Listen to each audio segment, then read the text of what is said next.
வேலூர் காட்பாடியில் திமுக பிரமுகர் பூஞ்சொலி சீனிவாசன் வீட்டில் travel back ஒன்றை தற்பொழுது அமலாக்கத்துறை அதிகாரிகள் சோதனையின் போது பறிமுதல் செய்திருக்கின்றனர். இதுகுறித்தான கூடுதல் விவரங்களுடன் இணைக்கிறார் எம்முடைய செய்தியாளர் பிரதாப். வணக்கம் பிரதாப். தற்பொழுது சோதனையின் போது டிராவல் பேக் ஒன்று பறிமுதல் செய்யப்பட்டிருக்கிறது. இது குறித்தான விவரங்கள். வணக்கம் பிரபாவதி.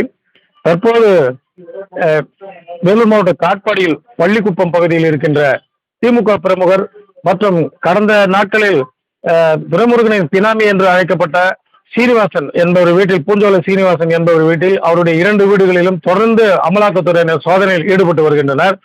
தற்போது அவர்கள் சோதனையின் போது எந்தவித ஒரு ஆவணங்கள் பணங்களும் கைப்பற்றாத ஒரு சூழலில் அவருடைய வேறொரு வீட்டில் இருந்து ஒரு மிகப்பெரிய டிராவல் பேக் ஒன்று கண்டுபிடிக்கப்பட்டு அது அவர்களிடமிருந்து கொண்டு சென்று காரிலே எடுத்து சென்றிருக்கிறார்கள். அதில் இருந்து பணம், நகை அல்லது ஏதாவது ஆவணங்கள் கைப்பற்றப்பட்டதா, அதில் என்ன இருக்கிறது என்பது இன்னும் தெரிய வரவில்லை. இது அமலாக்கத்துறையினர் வெளியிட்டாலுடைய அது என்ன அவர்கள் கைப்பற்றப்பட்டிருக்கிறது என்று நாம் எதிர்பார்க்க முடியும். மேலும் தொடர்ந்து கதிரானந்த் எம்பி காதிநகர் வீட்டில் தொடர்ந்து இப்பொழுது அங்கு சோதனையானது நடைபெற்று வருகிறது. அங்கு தொடர்ந்து அவருடைய ஆதரவாளர்கள் குவிந்து வண்ணம் உள்ளனர். தற்போது அணைக்கட்டு சட்டமன்ற உறுப்பினர் நந்தகுமார் அந்த இடத்துக்கு வந்துள்ளார். அவருடன் சேர்ந்து அவரது ஆதரவாளர்களும் அங்கு துரைமுருகனின் இல்லத்தின் முன்பாக, கதிரானந்த் இல்லத்தின் முன்பாக கூடியுள்ளனர். அங்கு மிகுந்த ஒரு பரபரப்பான சூழ்நிலை தொடர்ந்து காணப்படுகிறது. அவர்கள் அங்கு இருக்கின்ற ஒரு பகுதியிலே அவர்கள் இருக்கையை போட்டு அங்கே நிரந்தரமாக அமர்ந்து கொண்டார்கள். அவர்கள் யாருமே ஒருவரும் கலந்து செல்லவில்லை. அவர்களுக்கு தொடர்ந்து அங்கிருந்து அவர்களுக்கு இருக்கைகள் வந்து கொண்டே இருக்கிறது. அங்கு போடப்பட்டு அவர்களுக்கு தேநீர் மற்றும் அவர்களுக்கு உணவு வழங்குவதற்கான ஏற்பாடுகள் அங்கு நடைபெற்று வருகிறது. இது போன்ற பரபரப்பான சூழ்நிலையை ஏற்படுத்தி வருகின்ற இந்த தொடர் சோதனையானது சற்று சுணக்கமாக காணப்பட்டு வருகிறது. காலை 6 மணிக்கு துவங்கிய இந்த சோதனையானது இன்று வரை இந்த நிமிடம் வரை நடைபெற்று வருகிறது. ஆனால் யாரும் கதிரானந்த் வீட்டுக்குள் செல்ல முயலவில்லை. ஏனென்றால் அந்த வீட்டின் சாவி யாரிடமும் இல்லை. கதிரானந்த் அவரது உறவினர்கள் மற்றும் அவரது பிள்ளைகள் அனைவரும் வெளிநாட்டில் இருப்பதாக தகவல்கள் கூறப்படுகிறது. அதனால் அவர்கள் இல்லாத காரணத்தினால் அந்த வீட்டின் பூட்டை திறந்து அவர்கள் உள்ளே செல்வதற்கான எந்த ஒரு முகாந்திரமும் இல்லாமல் அவர்கள் வெளியே அமர்ந்திருக்கிறார்கள். வேறொரு தகவலும் இங்கு பரிமாறப்பட்டு வருகிறது.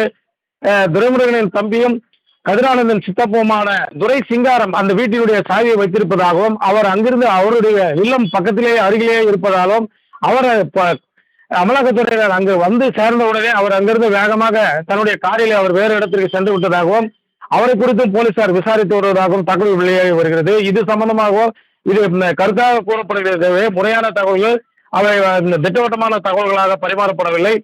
மேலும் அங்கிருக்கின்ற அமலாக்கத்துறைக்கு பாதுகாப்பாக வந்திருக்கின்ற அந்த பாதுகாவலர்கள் அவர்கள் அங்க பத்திரிகையாளர்களை கிட்ட நிற்க விடாமல் அவர்கள் வீட்டின் அருகே நிற்கக்கூடாது என்று அவர்கள் விரட்டி வருகிறார்கள்.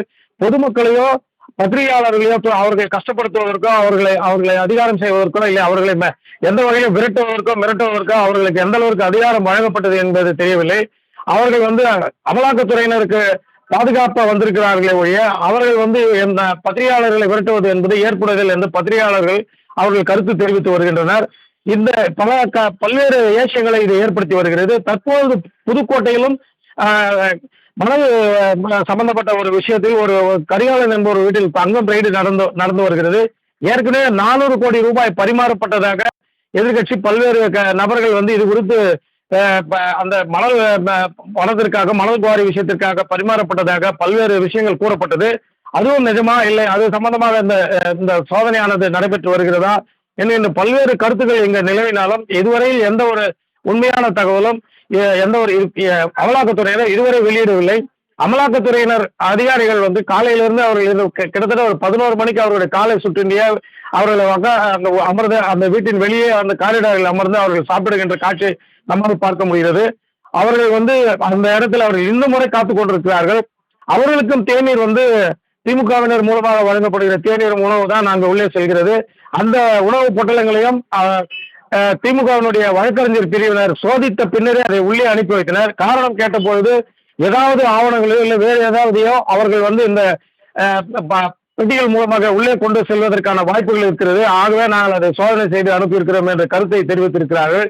இது ஆட்சியாளர்களுக்கும் அதிகாரிகளுக்கும் இடையே நடக்கின்ற ஒரு போட்டியாக பார்க்கப்படுகிறது.